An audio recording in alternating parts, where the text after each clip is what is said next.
भाजपची 67 उमेदवारांची पहिली यादी जाहीर। नील सोमय्या, नवनाथ वन यांच्यासह स्वप्ना म्हात्रे, तेजस्वी घोसाळकर आणि वरळीमधून राजेश कांगणे यांना उमेदवारी।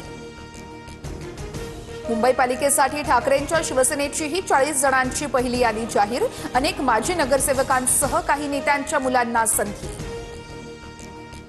त्यांच्याकडे मोदी आणि ईव्हीएम असल्याने माज करतायत। संकट नीट ओळखा, मुंबई वाचली पाहिजे, त्यांचं स्वप्न गाडण्यासाठी आपण एकत्र। राज ठाकरेंचा पदाधिकाऱ्यांना कानमंत्र। आता ईव्हीएम, मोदी, पैसे वाटप अशांवरून विरोधक टीका करतील, अशा वक्तव्यांना जनता आता गांभीर्याने घेणार नाही। संजय शिरसाट यांची टीका। मुंबई गुजरातवाल्यांना पाहिजे आहे, मात्र मुंबईला महाराष्ट्रापासून तोडण्याचं त्यांचं स्वप्न मोडायचंय। बाळा नांदगावकर यांची प्रतिक्रिया।